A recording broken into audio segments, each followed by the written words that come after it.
Hey team, we're back. I have stayed largely clear of talking about the war in Ukraine and with Russia because a couple of things. A, we were so busy that I didn't have time to go through and look at everything that was going on and then make any kind of assumptions and any kind of idea and kind of, have an opinion on it because I was, I just wanted to wait and make sure and take a bit of time. But my first perception of it when this started happening, I thought, that's odd timing, but it's also odd because it gave a perfect excuse to every government to now start focusing on Ukraine and pretend that all of the propaganda that they fed everyone over the last 2 years around COVID and the danger didn't exist.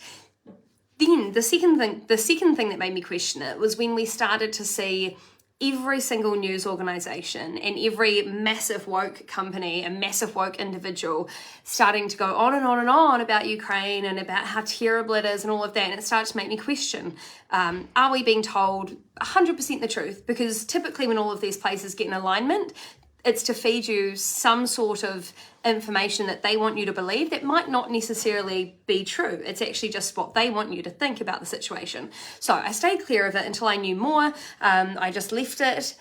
But there's been a lot of interesting information that's come out recently, and so I wanted to talk to you guys briefly. Now, I do have an expert that'll be coming on to talk with me in the next week, so feed me through all of your questions, and he'll be coming on to talk with us about this entire situation in a lot more depth.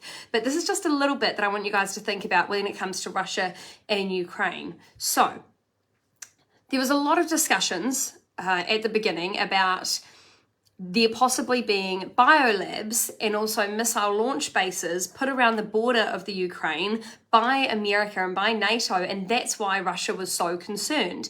And then a whole lot of people came out and they said that didn't happen, that's not true. However, we've got concrete proof that there's definitely biolabs.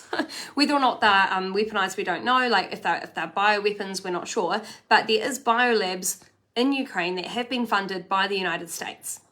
Now, if you know anything about history, you know that the US haven't always been, I would say, haven't always been great when it comes to leaving alone other countries' democracies. Now, and before we go into this, I also want to say that I do not condone war of any kind. This is not me condoning at all what Russia is doing. I just want people to have a second thought about this. And the people that always suffer are the innocent people. It's always the ones at the top that get away scot-free, the ones that are pulling the strings that are always fine scot-free every time, and it's always the innocent citizens that get attacked and that get killed and that have horrible things happen to them, as we're seeing with the footage that's coming out of the Ukraine. That's completely wrong. It's not okay. But what happened? So there's an interesting situation that's going on at the moment. Candace Owens, who a lot of people will know, she's an American lady. She's, very, very, I would say, well researched with a lot of the information that she puts forward.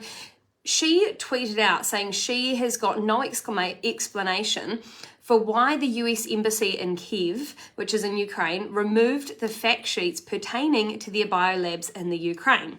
So what that means is that the US Embassy has gone and tried to wipe information about the biolabs that people are so curious about right now. Think about it from Russia's perspective. Say, and I'm not saying that this is true, but say that it is, say that it is true that they have funded biolabs on the border of Russia.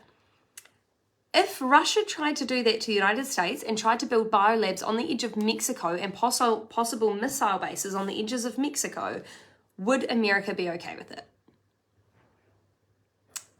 I'm just going to answer that one for you and say probably not. They would probably not be okay with it. And this is the situation that makes all of this so interesting because President Putin, when I was reading and watching his speech the other day, I read it and then watched it as well because sometimes you don't know if the translations are right and everything like that. So he said that this is a military operation. Now, if he was wanting to take over all of Ukraine, why is he calling it a military operation? It does make more sense if you do put it into the context that there may possibly be these biolabs, in which case then calling it a military operation and going into these areas, such as he's recently gone into Kiev, would make a lot more sense. I'm not saying this is true or not, I'm just saying we're going to talk about this in a lot more depth with the expert that's on later in this week, but these are some of the questions that I want us to explore because it's got me curious. Now, Candace tweeted about this, and then next minute she got an interviewer from PolitiFact, who's a notorious hardcore lefty, doesn't really check all of their information website.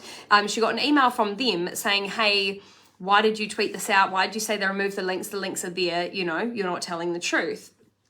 And you can watch this on her Instagram if you go to Instagram. And she went back to them and said, well, hold up.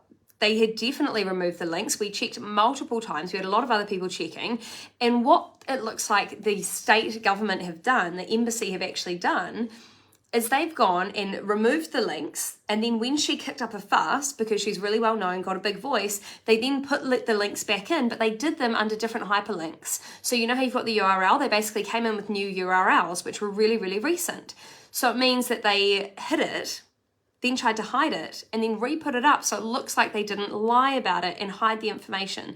Now people are saying, oh, just because they've funded these biolabs doesn't mean that it's looking into any of the bioweapons. However, we know from Wuhan that it's that it's very, very, very viable that they could be doing this. They could be doing gain-of-function research very, very easily in these labs. And this is the problem that we have when everyone's just come out of COVID. And these are the kinds of questions that people are saying, why are mainstream media not looking into this? Why are they all saying, oh my gosh, you know, poor Ukraine, that's terrible, or not going? Is there a little bit more to this war than what most people are assessing and what most people are comfortable talking about? So really interesting. You can find all of those links. She actually screenshotted all the sheets, but you can actually find the links on the US Embassy website in Ukraine now, which is great. But you can find all of those links on Candace Owens' Twitter to actually look at what happened with that whole situation, hear her first-hand description. But I just think that there's a lot more going on than what we're told. There's a lot more reasons why pretty much every war has happened than what you're told, particularly what you're told in the media. So all I would say is please, please, please go and research the history of these wars and what really happened at the very beginning that meant these wars were instigated. Because quite often what you're told and what your perceptions are, if they just come from media and not from the history books, could be wrong. Now, I don't want to go into heaps of detail right now because, as I've said, we're going to have a lot more of a talk with an expert and we're going to go into it in a lot more detail, but I just want to start you thinking about everything that you're presented and why all of a sudden they're trying to get you to look and focus all of your attention in this one spot. Who does it benefit? And for the record, the Ukraine and Russia are two of the most corrupt governments in the world. So again, just have a think about it.